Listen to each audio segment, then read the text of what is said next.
ಅಣ್ಣ ಸ್ವಲ್ಪ ಏನು ಸರಿ ಅಣ್ಣ ನೀನು ಸ್ವಲ್ಪ ದೂರ ಹಿಡಿ ಲೋಗೋ. ಸೋಮವಾರದಿಂದ ಬೆಳಗಾವಿಯಲ್ಲಿ ನಡೀತಕ್ಕಂಥ ಕರ್ನಾಟಕ ಸರ್ಕಾರದ ಅಧಿವೇಶನದ ಪರ್ಯಾಯವಾಗಿ ಈ MES ಪುಂಡ್ರು ಅವರು ಈಗಾಗಲೇ ಸರ್ವನಾಶ ಆಗಿದ್ದಾರೆ.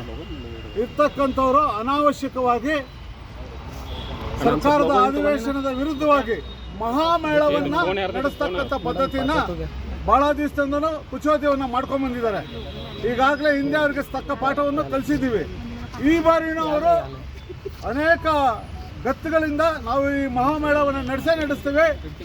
ಕರ್ನಾಟಕದ ಸರ್ಕಾರದ ಬಸ್ಗಳನ್ನ ನಾವು ಸುಟ್ಟಾಕ್ತೀವಿ. ನಮ್ಮ ಗಡಿ ಒಳಗೆ ಬಂದರೆ ಗೂಂಡಾ ರೀತಿಯಲ್ಲಿ ದುಷ್ಟತನದಲ್ಲಿ MES ಗೂಂಡಾಗಳು ಪ್ರತಿ ಬಾರಿ ಮಹಾರಾಷ್ಟ್ರದ ಪುಂಡ ರಾಜಕಾರಣಿಗಳನ್ನ ಬೆಳಗಾವಿಗೆ ಗಡಿಗೆ ಕರೆದಿ ಶಾಂತಿಗೆ ಹೆಸರಾಗಿರ್ತಕ್ಕಂಥ ಕರ್ನಾಟಕವನ್ನು ಯಾವಾಗಲೂ ಅಶಾಂತಿ ಉಂಟು ಮಾಡ್ತಾರೆ.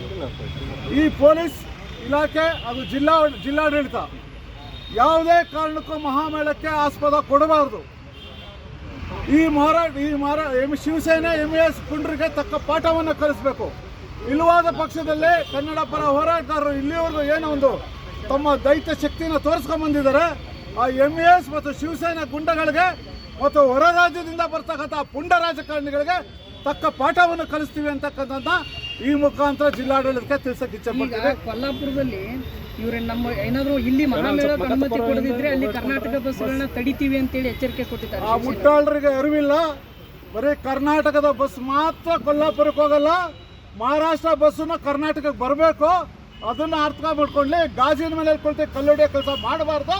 ಅವ್ರು ಒಂದು ವೇಳೆ ಆ ಶಕ್ತಿ ಮಾಡಿ ತೋರಿಸ್ಲಿ, ಅದಕ್ಕೆ ಪ್ರತಿಯಾಗಿ ಹೋರಾಟಗಾರರು ತಕ್ಕ ಪಾಠವನ್ನು ಕಲಿಸ್ತೀವಿ. ಕರ್ನಾಟಕ ರಕ್ಷಣಾ ವೇದಿಕೆಗೆ ಅಲ್ಲ, ಈಗ ಪ್ರತಿ ವರ್ಷ ಅಧಿವೇಶನ ಮತ್ತು ಇದಾಗಷ್ಟೇ ಬೆಂಗಳೂರಿಂತ ಹೋರಾಟಗಾರ ಬರ್ತಾರೆ. ಅವ್ರಿಗೆ ಬೆಳಗಾವಿನೇ ನೆನಪಾಗೋದಿಲ್ಲ.